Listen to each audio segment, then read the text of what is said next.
Hey, Jack. It strikes me that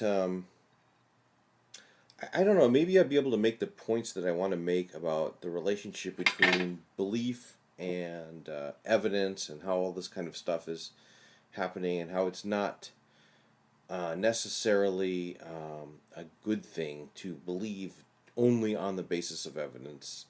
It might be easier to do this if we don't talk about the resurrection for the moment. Let me use a different example and try to tie it all together with that example. Then we'll come back to the resurrection. Okay. So let me show you the most amazing set of pictures I've ever seen in my entire life.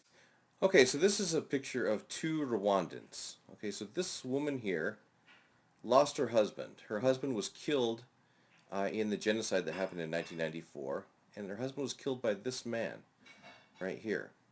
Nevertheless, today, uh, she forgave him. And this is another picture. This is the second most bizarre picture I've ever seen in my life.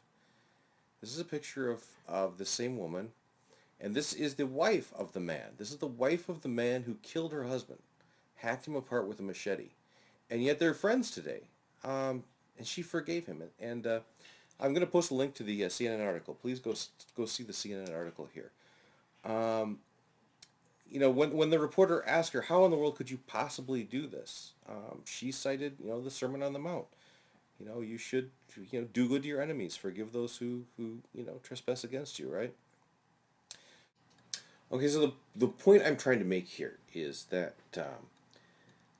there are certain times in everybody's life, certainly not as extreme as this poor woman went through, but there are certain times in your life where if you just believe what the evidence tells you, if you just believe what this physical world is showing you, and take that and that's the only thing that you believe is the most probable thing, um, you just aren't going to get very far. You just need to go beyond that. I submit to you that that's exactly what this woman did. Okay, I this man comes to her. I mean, if somebody did this to my wife, there is no. I'm telling you, and someone says, I'm sorry that I hacked your wife apart with a machete.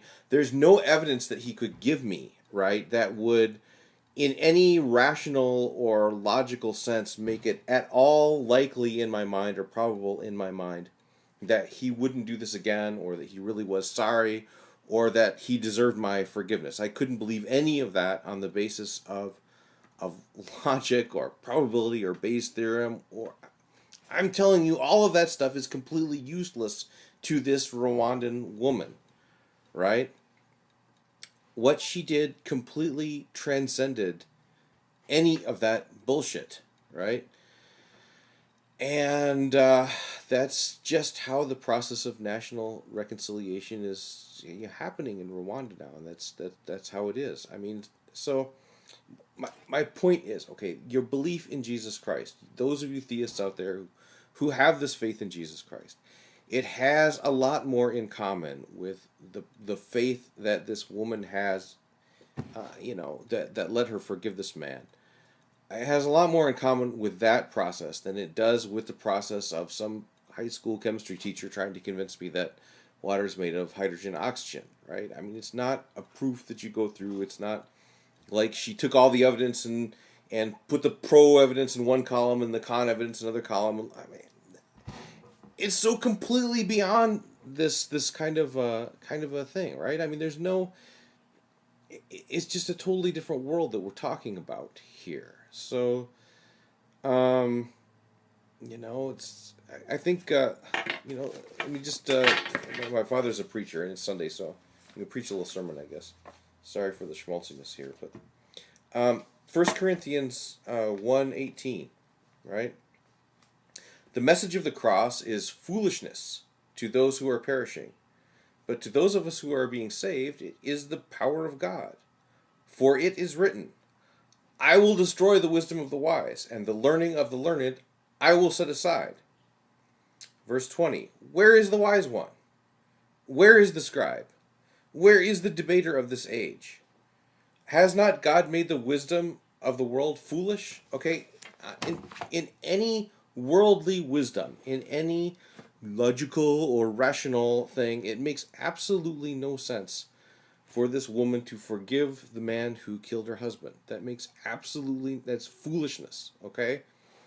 But of course, in a higher rational sense, I mean, it's like, that kind of foolishness has been destroyed. The wisdom of this world has been destroyed that way. Once Jesus gave the Sermon on the Mount, love your enemies, be good to those who are hurting you. It completely revolutionized the world. Paul says that this message is complete foolishness to the Greeks. I wonder if he said that before or after his Areopagus experience. My guess is he said it after his Areopagus experience. This is complete foolishness and a stumbling block to the Jews. But in other words, there was nobody in his world that he knew at the time that this message made any sense to whatsoever. It was the least probable thing that Christianity would get as far as it did, and that this message would get as far as it has.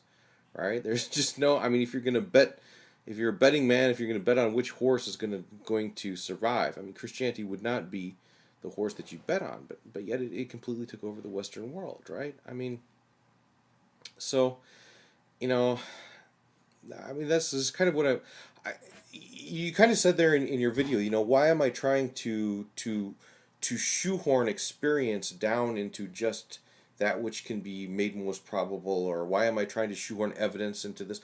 I'm not trying to limit. You're the one who's trying to limit God, right? I mean, if God were limited to just convincing people on the basis of rational evidence or historical credibility, there's nothing God could do for this Rwandan woman, right?